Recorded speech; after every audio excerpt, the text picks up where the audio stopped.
Ito pong asawa ko talagang masalita po siya. O yung Lalamove driver, mag-aaway po namin mag-asawa, sumasagot po si sir. Ano pakialam ko sa away ho nila. Tama, kasi away mag-asawa. Asawa ho nila yan eh. Sabi ho kasi niya, bawal daw magsakay ng pasahero. Sa amin ho, hindi ho bawal. Ang bawal siguro kung ilalagay ko sa loob si ma'am. Sino ba ang nakiusap na sumabay? Siya. So hindi ikaw yung nagsabi, oh ma'am, baka gusto mo sumabay. Wala kang sinabing? Wala po. Sinabihan ho niya ako, hindi ba bawal ka magsakay ng tao? Sabi ko, sir, hindi. Sabi ko, hindi, bawal yan eh. Susumbong kita sa Lalamove. Pag mura ho niya sa akin, kumuha ng bato, alam ni ma'am yan. Natakot ako kasi alam ko, babalibagin niya yung salamin ng truck ko. Kaya ho ako buwaba. Yan ba yung tama mo sa bato na yan? Ayan po. Bakit mo hinampas ng bato itong si sir? Dahil nga po, agresibo na siya. Bumaba po siya ng sasakyan, sinugod niya ako. Sa info po namin, ang nakita po ng mga kataluran namin, may hawak pa rin kung kutsilyo yan eh. Hindi po, pumasok ako sa bahay, lalabas sana ako, may hawak akong kutsilyo. Bakit ka may hawak na kutsilyo? Pinagtulungan po nila ako. So, oo, yun yung sagot. Yes, oo.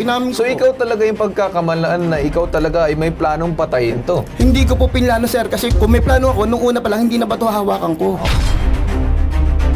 Parang ikaw yung napaka-aggressive eh. May hawak ka ng bato, may hawak ka ng kutsilyo. Ano pang gusto mo gawin? Patayin mo na lang to? Po, si Ginang Edna Canlas. Dumulog po kami sa tanggapan ni Sir Ben Tulfo upang bigyang linaw po ang hindi makatarungan at hindi patas na pagtrato sa amin, barangay ng San Carlos, Binangonan, Rizal. Noong Hulyo 5 po, 24, karoon po kami ng pag-aaway ng aking asawa. Kaya ako po yung nagdesisyon na umalis muna, magdala ng aking mga gamit at ako po yung nag-book ng Lalamove. Hindi po sang-ayon ng aking asawa na ako'y sumabay. Kung kaya sinabi niya po dun sa Lalamove driver na bawal magsakay ng pasahero. Ang ginawa po ng aking asawa, kinunan po ng picture at yun po ang ikinagalit nung Lalamove driver. Bigla pong bumaba yung driver at sinugod niya po yung asawa ko.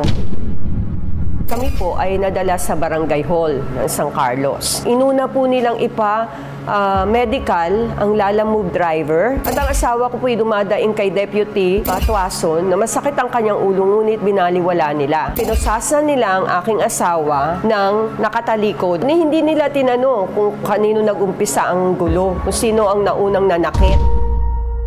Ngayon naman mga kasama natin ngayon sa studio ang mag-asawang si Edna at Abraham Canlas at yung Lalamove driver din ang mga kasama natin. So, first of all, gusto ko muna makausap yung mag-asawa. Makwento nyo nga yung side nyo doon sa nangyari.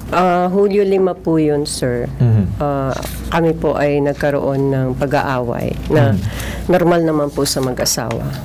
Okay. At ako po, dahil gusto ko munang umalis, nag-book po ako ng Lalamove. Gusto mo umalis? Opo. Gusto ko munang umalis po sa bahay namin.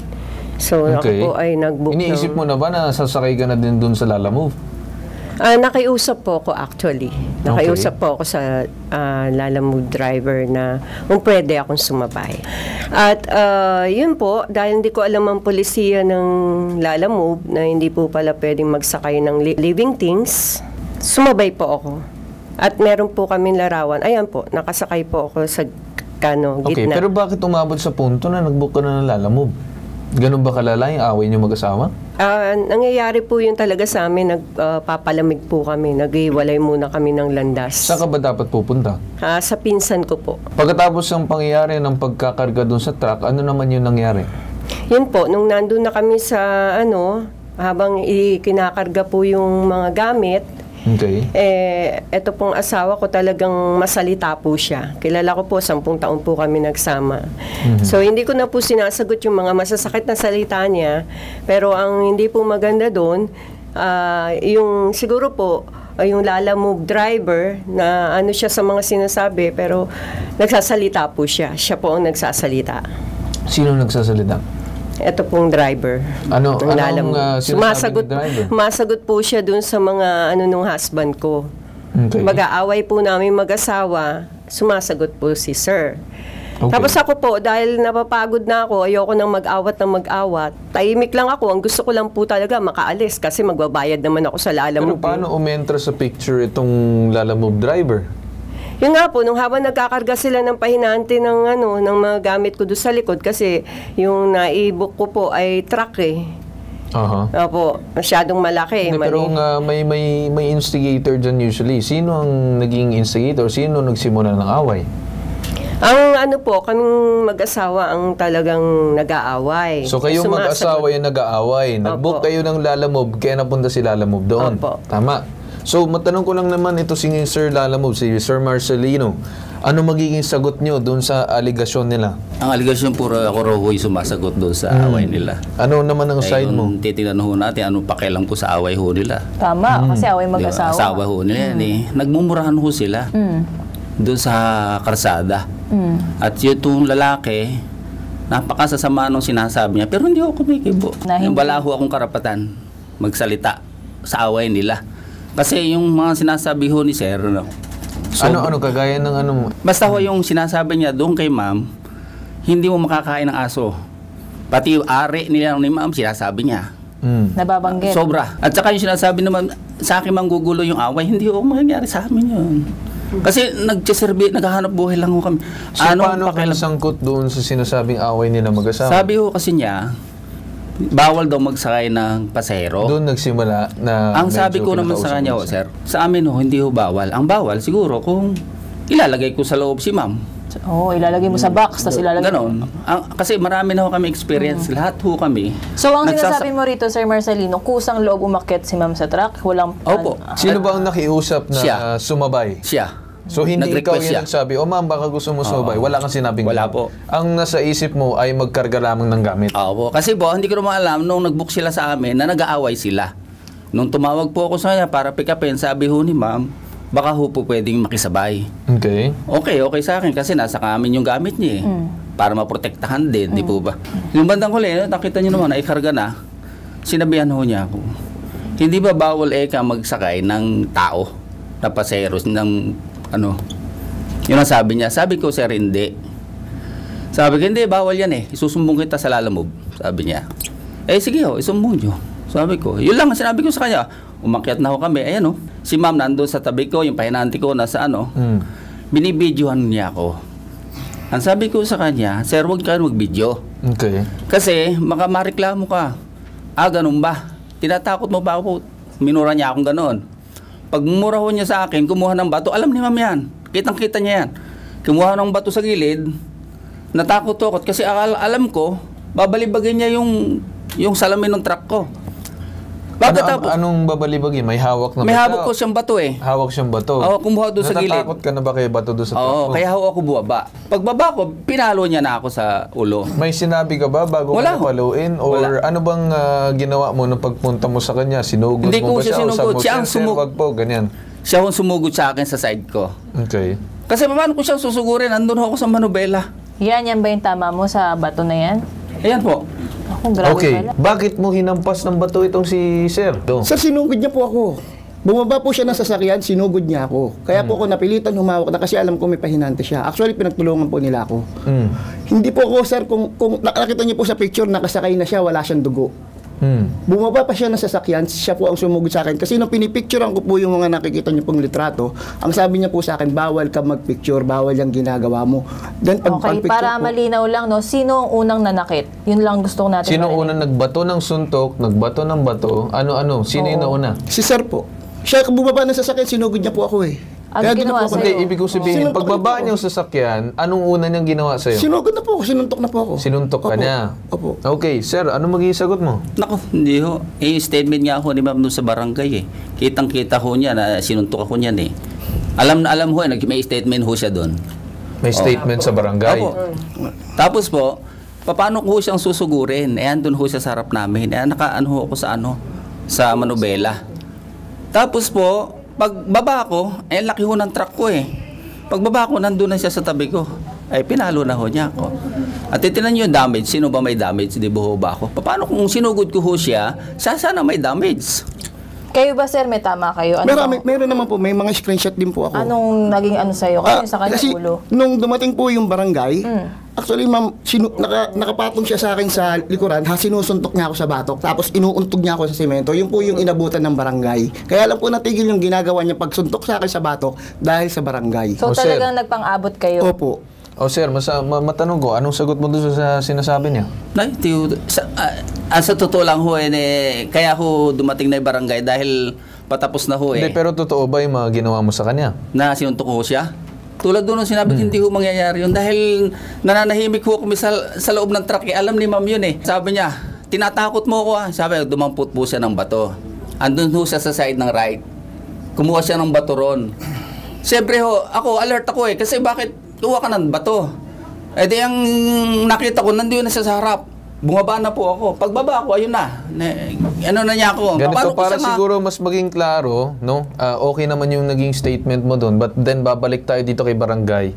Kasi si barangay din na kahit paano nag-mediate, tama ba? Alam ba ng barangay nangyari sa inyo? Kasi sa version mo, kayo nagsimula. Sa version niya, siya nagsimula. Hindi, mamaya na. Para ano bang purpose niya dito? Siya ba inireklamo mo? May iba ka pang anong issue niyo? Actually, ma'am, talagang dapat naman po kami magreklamo kasi unang-una nga nasabi ko po, wala akong dahilan para saktan siya. At kung may masama akong intention, siguro kung hindi lang ba ito hinawakan ko, kung talagang may galit ako sa kanya. Kaya ang ibig ko po sabihin dito, wala akong dahilan para saktan siya. Kaso nga lang po, sa mga salita niya rin po, tsaka yung sa ginawa niya na pagsagot sa akin, lumaban na rin po ako. Pero sige, sir ha, para malinaw po tayo at hindi tayo nagkakagulo-gulo dito. Okay? So, sinabi mo na nauna siya. Sinabi niya nauna ka. Ang issue mo ba siya o may iba ka pang issue? Wala po. Kasi nakita niyo naman, nakaupo siya sa... So, ang reklamo mo lang talaga si Lala Move o may gusto kong iparating sa barangay? May pagkukulang ba sa investigasyon? Anong issue niyo? Ito po, nung dumating po yung barangay, dinala po kami sa...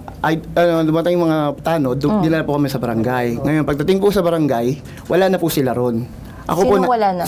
Sila Lala Move driver. Ang sabi po doon, pinamedical sila. Okay. So, ano lang po ako, pinag-stay lang po ako doon. Dumadaing po ako kay Deputy Tuason na masakit po yung ganito ko. Kung makikita niya po, may mga screenshot din po ako na mga pasa, mga bukol. Actually, ang tama ko po dito po eh. Kasi, in short, sir, ang sinisilip mo rito, yung barangay, dahil mukhang sa kanya pumanig agad. Opo. Siya ang pinadala sa ospital. Opo. Ikaw parang pinastambay ka muna sa barangay. Opo. So, sa tingin niyo po, hindi patas yung, hindi pantay yung, kumbaga, first aid o care na binigay sa inyo. Yun ang punto nyo rito. Opo. Tapos po, pagbalik niya po, parang pinag-usap po kami ng operator, sabi ko hindi po ako papayag na ako magbayad kasi unang-una talagang hindi ko po matanggap. Magbayad ng alin muna? Magbayad daw po ng danyo sa kanila. Unang-una hindi ko po matanggap kasi pinagtulungan po ako ng pahinante tsaka ng driver eh. Inaka po ako ng driver habang sinusuntok niya ako. Sige. At least ngayon, overview, nakikita na natin kung ano yung mga problemang gusto nilang masagot ng barangay, Sir Carl. Deputy Chief Tanod ng Barangay San Carlos, Binangonan, Rizal. Yes, Deputy, go ahead. paano ba nag-umpisa tong away na to, Deputy? Ganito po yun, ma'am. Yung umaga po, may tumawag po sa akin babae. Yung pangalan po si Rebecca Canlas. Tinawag po niya dito sa barangay na meron na nga daw po nag-aaway sa Carnation Street po. Okay. So, nung pagtawag po yun, on time, pinapunta ko po yung mga katanuran namin doon po sa lugar. So, nagdamating po sila doon. Hindi ko na po alam kasi wala po ako nung time na doon sa lugar eh. So, bumalik po sila rito. Tapos, idiniretso po nila kasi may tama po sa ulo eh. Sa ulo, may mata.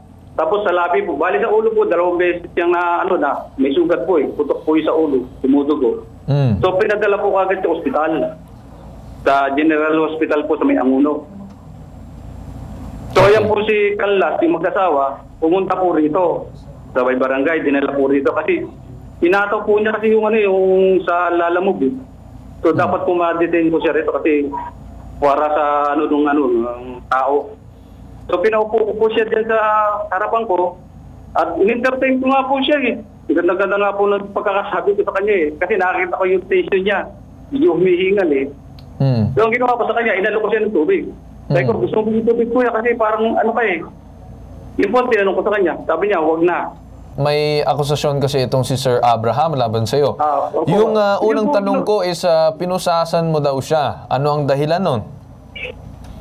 Ay, hindi po. Nung pinasasan po siya, post na may kasalanan po siya kasi nanghataw po siya. Yun po ang ng munisipyo, yung ano po natin, SOP. Kasi sa ulo po yun, saka sa mata, saka sa nguso. Kaya SOP po yan, direct filing, kaya dinirate po namin. So more of restraining lang, tama ba? Opo. May isa pang sinasabi si Sir na hindi daw siya pinamedical, hindi daw siya inalagaan daw na maayos ng barangay. Hindi po, pinamedical po namin yan. Ay, pina-check up din po namin yan. Nga lang ang problema ko, dumating nga po yung complainant, kaya pinatawag ko pulis siya para bumalik, para maayos na po. So on the way na dapat siya sa medical, pero anong nangyari, pinabalik nyo dahil nakabalik na si complainant? Opo, kaya nung dumating po yung complainant, so, talagang gusto niya i-reklamo po, kaya diniretso na namin sa munisipyo kasi direct filing po yan. Okay. Na-refer nyo ba itong case na to sa police? Opo. Meron po, may endorsement. Kasi, Okay, ano nangyari? Natuloy ba yung kaso? Bali, hindi na po matutuloy kasi sila na po nakipag-areglo. Sino ang nakipag-areglo? Si Edna po at saka yung sa Lalamud. Sila po nag-usap niyan. Ma'am, totoo ba na nagkaroon kayo ng aregluhan nito si Marcelino? Actually, sir, di po ako ang lumapit. Yung operator Hindi, po. ma'am, sagutin mo na ako. Nagkaroon ba ng aregluhan kayong dalawa? Opo. Na maayos na Sabi yung nila magbayad ako ng 15,000 para hindi po makulong. Kasi umiyak po ako doon sa presinto. Ano naging sagot mo? Sabi ko, wala ho akong ganyang pera.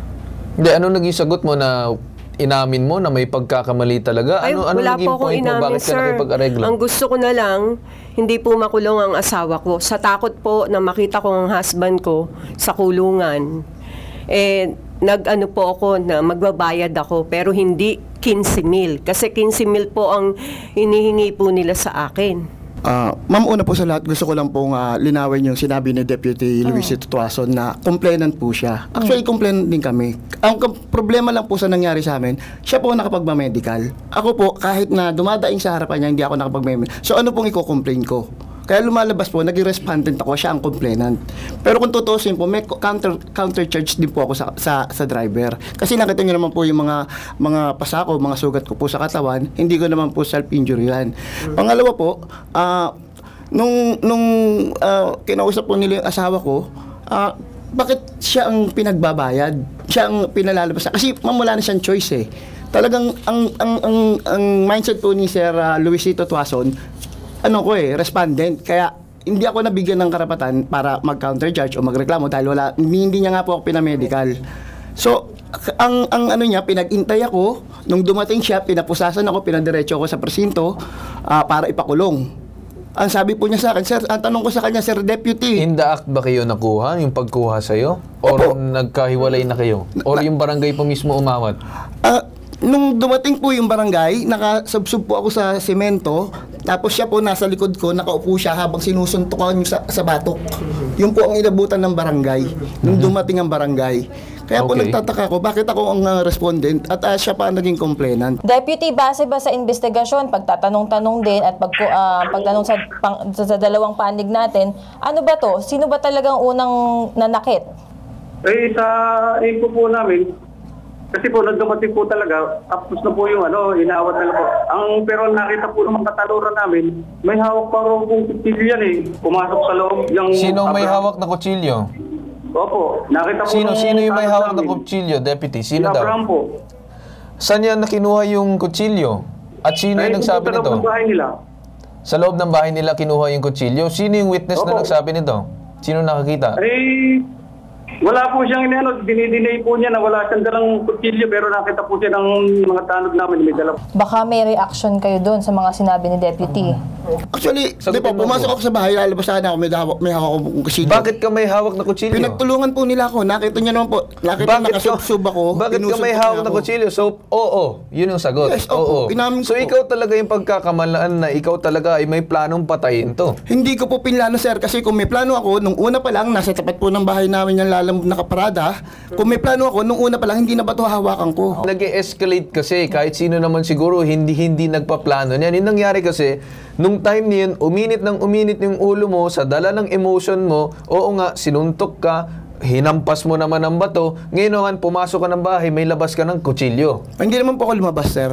Kasi nung nakita ko yung tanod, pero may hawak ka daw na kutsilyo, nakita mismo ng barangay eh. Kasi ang ginawa po nila, inakap ako ng pahinante habang sinusuntok niya ako. Ganito no, kasi base dito sa nagiging investigasyon, na nakikita ko kasi parang ikaw yung napaka-aggressive eh. May hawak ka ng bato, may hawak ka ng kutsilyo. Ano pang gusto mo gawin? Patayin mo na lang to? Sir, wala nga akong reason, sir, kung di niya ako sinugod. Kasi kung may bala So akong kapag patayin sinugod ka niya, sinuntok ka niya, patayin mo na siya kagad. No, sir. Kasi kung bala ko siyang patayin, una pa lang, kutsilyo na hinawakan ko, hindi na ako hawak ng bato. Bakit ba mapupunta si Sir Marcelino doon? Dahil nga nag-book itong si Madam, dahil sa away niyong mag-asawa, hindi mo, sa tingin mo ba, hindi kaya posible siya ay naging collateral na lang doon sa away niyong dalawa? No, sir, kasi ang inaano ko po, nagalit siya kasi, sir, nung pinipicturan ko yung Oo nga, pinipicturan niya. Doon siya Bakit nung pinipicturan? Kasi nga po. Kasi doon sa policy ng Lala Move. Opo. Bakit na simulan yung pag-usap doon sa policy ng Lala Move? Babalikan natin. Kasi sumakay yung asawa mo. Opo. Bakit sumakay yung asawa mo? Kasi nag-aaway kayong dalawa. Oh, yes. Doon tayo babalik at Opo. babalik. Lahat na nangyari, yung bato, yung kutsilyo, yung pananakit, pag-aakusa mo ng pagsusuntok ni Sir, ano ang naging cause or ugat ng problema? Ang away nyo mag-asawa. Para lang baka sabihin nyo, mga ma'am, sa totoo lang, ang pag-iimbestiga ng bitag, hindi po porket kayo kasi yung lumapit sa amin, kayo po yung nagrereklamo talaga. Kailangan din namin marinig yung panig ng iba't iba para malaman natin kung ano ang totoong nangyari. Okay? So lumalabas kasi hindi kayo nagtatagpo ng kwento. Hindi namin malaman kung sino ba ang una talagang nanakit. Pero for the sake of the argument, Sir Carl, mukhang dehado kami sa'yo, sir. Ikaw ang may hawak ng bato. Ikaw ang may hawak ng kutsilyo. Di ba po? Kahit man sabihin natin na ikaw yung lumalaban, for example, ikaw sinuntok, binaril mo pabalik, sa tingin mo ba, papanigan ka? Ngayon ang tinitingnan kasi namin dito, ang nangyari kasi pag-respond mo is more violent dun sa naging response nito. Kaya kasi kung hindi man ikaw ay naawat, baka umabot sa punto na baka mamaya wala na siya dito. Yes, sir. Actually, aaminin ko po, naisip ko po na kumuha ng kutsilyo. Kasi nung time po okay. na pinagtulungan nila ako, yung sobrang, habang sinusuntok niya ako, habang inuuntog niya ako sa simento, habang sinusuntok niya ako na nakadapa, talagang ang ano ko po is, pag ano ko, makagantay ko sa kanya. Kasi pinagtulungan po nila ako eh. Si Ma'am Ho, ang reklamo po nila, hindi maayos yung proseso, lalo na ho doon sa agreement eh. Di po ba? Yung sinasabi, hindi sila pag medical, nag-usap po kami sa pulis, harap ng pulis. Ang sabi ho ng pulis, o sige, pa-medical nyo na yan. At pinalabas na po kami. Pag may medical po siya para meron din po siyang hawakan, nagre-request siya na mag-medical. Paglabas po sa pulis, doon sa sala ng presinto, nag-iiyak po siya kay Mrs. Maawa ka sa akin, mahukulong ako, maawa ka sa akin. Ito pong si Mrs. nag-iiyak na rin. At ang ginawa ko, kaya ho hindi siya nasama, lumapit po siya sa amin ng operator ko at saka ng mga barangay tanod. At nakikiusap sa akin na maawa ka na wag na, at sasagutin na lang niya lahat ng gastos si ma'am. Sa awa ho natin, kasi sabi ho ng mga barangay, kapag itinuloy mo yan, ipapamedical na natin ito at itutuloy na natin. Ngayon, mag-isip ka, sabi sa akin, kung magkikipag-areglo ka. Ako ho ay wala na sa disposisyon, nakipag-areglo na ako sa kanya. Naawa ho rin ho kay Mrs. eh. So yun yung dahilan bakit hindi siya na medical? Kasi nakikipag-areglo na nga kayong dalawa. Yung dalawang siya po nakikipag-areglo sa akin. Imbis na po siya ang humingi ng tawad sa akin, kay Mrs. siya nakikipag-usap, umiiyak siya kay Mrs. Tulungan mo ko, tulungan mo ko. For ano lang for finality, nung araw na yun, anong naging desisyon? Areglo o magkasampa ng kaso? Oo po, nag-areglo kami sa barangay. Ano yung within the terms of the areglo, ano yun? Opo. May pirmahan ba meron kayo? Po. Meron po kaming ginawang kasulatan ni Mrs. doon sa barangay. Kasama ho yon si Deputy. Kahit tanungin niyo po. Inilagay po nila lahat yung mga requirements, anong gagawin, pati yung presyo binigay ho sa kanya. Kahit tanungin niyo po, pumirma ho siya. Si Mrs. Andun yung record. Sir Luisito, may sinasabi daw si Sir Lala Move daw dito na kung saan nagkaroon daw ng kasunduan. Meron daw sinasabing papeles yan? Meron po. Ako po ang sumulat doon. Ano nakasaad, sir, doon sa mismong papeles? Yung kasunduan po nila, sila rin po yung dalawa nag-usap. Sabi po ni Ma'am Edna, lahat po ng gastusin nung asawa niya dahil ayaw niya pahulong, sasagutin daw po niya lahat. Tapos po, nag-usap sila nung sa Lala Move kung ano yung agreement nilang dalawa. So far, wala po akong pakialam doon. Sila po nag-uusap. Pero bakit, okay, matanong ko lang, balik tayo kay ma'am, bakit umabot sa punto na kayo ang sasagot ng lahat ng pamedical ni sir? Kasi nga po, sir, bilang asawa, ayoko siyang makitang makulong. Okay. Dahil po sa takot ko, napilitan akong makipagkasundo. Tapos yung kasunduan, basahin niyo po, mali-mali naman yung nakalagay. Hindi, pirmado mo daw, ma'am eh. Opo, nakalagay doon 7,000 per day. Samantalang ang usapan doon 1,000 per day dahil nga ang sabi daw po ng Angono Hospital. So nagkaroon na hindi kayo daw ng po kasunduan, magkakaroon pero bakit nyo pa hinahabol to? Sir, yun nga po eh. Kasi, Yung pagtawag. Kasi ang nangyayari, paulit-ulit tayo dun sa pag-question ng process ng barangay. And then ang nangyayari is binabalikan nyo siya, nagkaroon na kayo ng kasunduan. Ano ba gusto nyo? Magkasuhan kayong dalawa? ay, ganun na po sana. At least maano ko rin yung rights namin. Sir, Kaso nakipag-areglo na nga kayo. Nakipag-areglo kayo, Andun kami. nakipagsunduan itong si Oo. ma'am eh. Opo, kasi noong time po na yun, naintindihan ko po yung asawa ko eh. Dahil nga lang siya lang Hindi, po. oo ang nga, may nung medical time na yun, certificate. maraming tao nung time na yun. Pero the fact na nagpirma na ng dokumento, wala na kayong habol kasi nagkaroon na kayo ng kasunduan. Unless na lang, Sir Carl, gusto nyong i-break yung areglo, yung promise na iaan yung areglo, hindi nyo na iaan yun sa kanya, ibig sabihin, hayaan nyo na siya magsampa ng kaso sa inyo. Kasi yun ang lumalabas ngayon, kaya kayo nandito. Oh, ang mangyayari dito sa katapusan ng programa, kung sakali na ganun man ang gusto yung mangyari, parehas kayo magsasambahan ng kaso. Dapat po talaga, Sir Carl, nung una pa lang sa barangay, dapat talagang ganun naman po. Kasi nakita niyo, may injury din po. Okay, ako. sige. Wala Pero kang bakit problema kasi doon. nakipag-areglo? Kasi sinasabi mo nga na tatakot ka na baka ikaw may makulong. Kasi po, Sir Carl, wala na po kaming choice eh. Siya po may medical, ako wala. Tapusin na natin. Anong gusto yung mangyari? Gusto nyo magsampa ng kaso. Mag-ano po sana kami, Sir, ng kaso din. So magpa-file kayo ng kaso sa kanya. Opo. Siya din nire-recommend din namin mag-file ng kaso sa inyo. Opo. At least, both sides, hindi po katulad na nangyari sa barangay na one-sided eh. Sir, meron po kasi akong sasabihin lang Yun pong sinasabi ni ma'am na sa barangay na mali-mali yung ginawa ng barangay sa statement. Meron daw siya sinasabi na 7,000 a day eh. Oo. Basahin niyo po yung statement, wala hong 7,000 a day.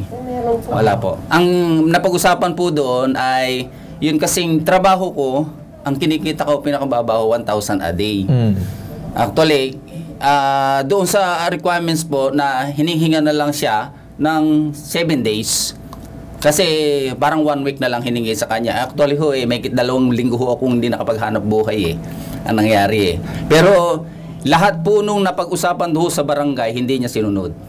Okay. Pagkatapos po nung lahat nung inatid ko namin siya sa kanila, sa Maynila, hindi na ho siya nagpakita, hindi na siya makontak. Pati yung oraw na nangako siya sa barangay na ganitong date, nakasulat po doon sa barangay na magbabayad siya, hindi na ho niya tinupad. O sige tatay, ganito. Kasi narinig naman natin, wala na silang balak to pa rin yung areglo. Kasi gusto na nila magsampa ng kaso Gusto niya laban magsampa sa'yo. ng kaso. So, ganun na lang ang marirecommend namin. So, siguro, I think it would be best na parehas kayo magharap sa police station and then both of you will file individual cases against each other. Ganun na mangyayari. Kung sa tatanggapin, Oo. Kung tatanggapin, base dun sa investigasyon, kung talagang sapat ba yan. And then, makikita talaga natin kung sino talaga yung mananalo dito.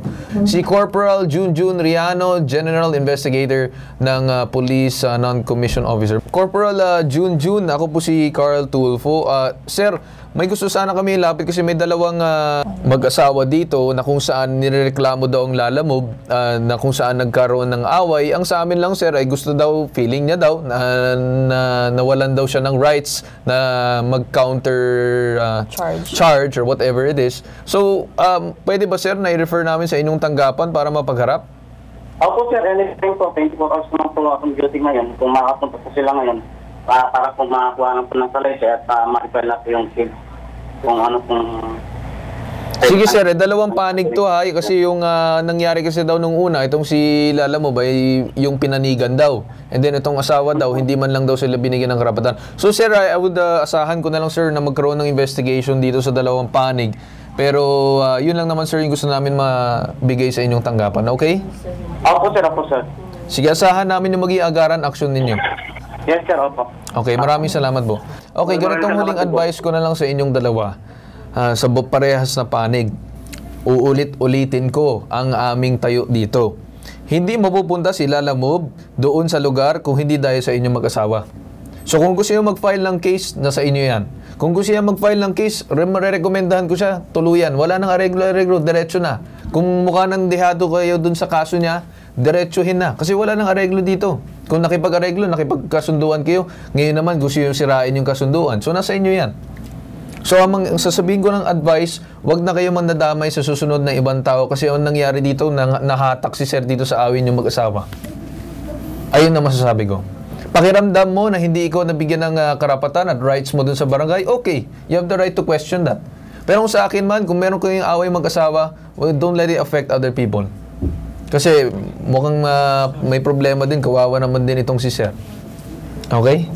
Yun lang ang aking magiging statement. Wag na kayong I gave you enough time to talk here on the show. Okay? Kaya dyan tayo nagtatapos ngayong araw, hinggit sa sumbungan, investigahan, ano mga reklamo na bibigyan ng solusyon at aksyonan. Ito ang nag-iisang pambansang sumbungan, tulong at serbisyong may tatak bitag, ilalaban ka, di giiwan. Sa ngalan ng aking ama ni si Ben Tulfo, ako si Gar Tulfo at ito ang hashtag ipawitag mo.